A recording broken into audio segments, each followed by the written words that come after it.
Hello everyone, and welcome to my Days of Our Lives official. I hope everyone is having a wonderful day. Before we begin, please hit the subscribe button and give this video a thumbs up. Kat attempted to call Chad. She informed him via SMS that her mother had the gun and was en route to Clyde's flat. Aaron requested for an update over the phone. Kat attested to having located their mother. Kat remembered how Catharina had gone to exact revenge on Clyde with her rifle. Kat said to Aaron, "She kind of slipped through my fingers." All she knew, Kat clarified, was that Catharina was carrying a gun to Clyde's place and that she was concerned. Kat said she would give Aaron a call as soon as she had any fresh information. Kat looked for an address in Catharina's pocketbook. Clyde acknowledged that Chad prevailed in that round with JJ and Gabi's weapons aimed at him. He acknowledged that Chad wouldn't like it, but he promised to tell him the truth about Abigail. "All right, Abigail is," a gunshot rang out as Clyde was about to finish speaking. As JJ, Gabi, and Chad turned to see Catharina in the doorway with a blazing revolver in her hand, Clyde fell to the ground. JJ and Gabi aimed their weapons at Catharina. She sobbed that Clyde had deceived her and was her friend. "Fuck him," she exclaimed. "Gosh darn him. Oh no!" As she went to see if Clyde was still alive, Chad remarked, "He was going to tell me about my wife, and now I may never know." He shouted for Clyde to wake up after feeling his pulse. Chad scolded Clyde, telling him to tell him what had happened to Abigail if he wanted assistance. Clyde's eyes were closed. Admire Days, B&B, General Hospital, or other soap operas. Participate in the discussion on our SC boards. To interact with fans and start a conversation right away, click here. As Chad shouted for Clyde to wake up, Catharina sobbed and apologized. Clyde was losing a lot of blood, according to JJ and Gabi. JJ was instructed by Chad to call an ambulance.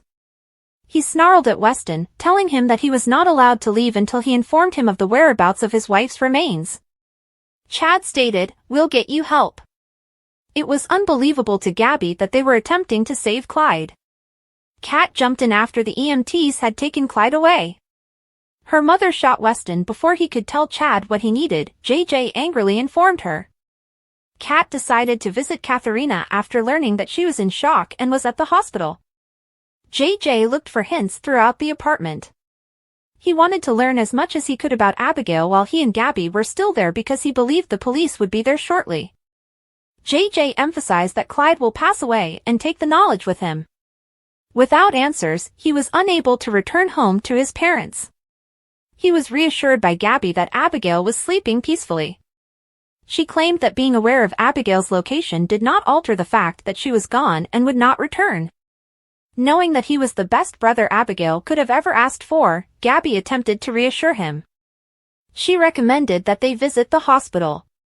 When Chad inquired about Clyde's condition at the hospital, he was informed that surgery was not an option because of the extent of his blood loss. "You didn't feel his heartbeat? Is he no longer alive?" Chad inquired. When Kat discovered Chad, he informed her that Clyde was in emergency surgery after flatlining in the emergency room. During their embrace, Kat informed him how Catharina recognized her, apologized, and then deceived her by stealing her revolver. Kat feared that her mother might harm Chad. He acknowledged that he was also concerned about Kat. Chad acknowledged that Catharina was bound and carrying a gun when he left her. He therefore believed that something might have happened to Kat when Catharina arrived without her. Chad bemoaned how chaotic everything had become. Kat didn't know why her mother had shot Clyde. At that moment, she was escorted into the room in handcuffs by a police officer. According to Catharina, all she wanted to do was embrace her. "Earlier, I wasn't thinking clearly. I still am," Catharina remarked. Kat assured her mother that she was not at fault for everything the monster did to her. "I love all of my children," Catharina stated, and inquired about their well-being. She expressed gratitude to Kat for locating and rescuing her. Before Kat could react, the police removed her. When JJ and Gabi got to the hospital, they wanted to know how Clyde was doing. When JJ couldn't discover any information at the flat, he was angry and apologized to Chad. Chad was informed by a doctor that Clyde had survived surgery but was in a coma. As they attempted to complete their assignments, Tate and Holly spent time together. Aaron was meant to visit, but he was preoccupied with his family matters. To let Aaron know they were there for him, Tate left a voicemail. It was going to be their first anniversary, Tate said. To celebrate, he believed they ought to go on a proper date. They went to the square to take a break from their studies. They encountered Aaron there. He revealed that even after speaking with Kat, he was still unsure of the situation. Aaron claimed that his mother had been alive 5 minutes before, but he wasn't sure if that was still the case. He didn't know anything until Kat called him back. He was invited to ice skate with them by Tate. Aaron wanted to buy Felicity presents since he believed he would make unpleasant company. Aaron didn't sure where to start when Holly volunteered to help him shop. As they observed both Hanukkah and Christmas, Aaron stated that they required 7 more gifts after they ultimately settled on only 1. Aaron hoped his mother would spend the holidays at home. Aaron was concerned about his future academic and financial prospects. Holly reminded him that her grandmother, who was the widow of Victor Kyriakis, could easily provide him with money if he needed it. Aaron claimed that having them as friends was a blessing. Holly accepted Tate's apology for asking Aaron on their date after he departed, but she didn't mind. She wanted to be a better friend to Aaron because she felt that she wasn't always a great friend to Sophia. Kat informed Aaron over the phone that their mother had been taken into custody.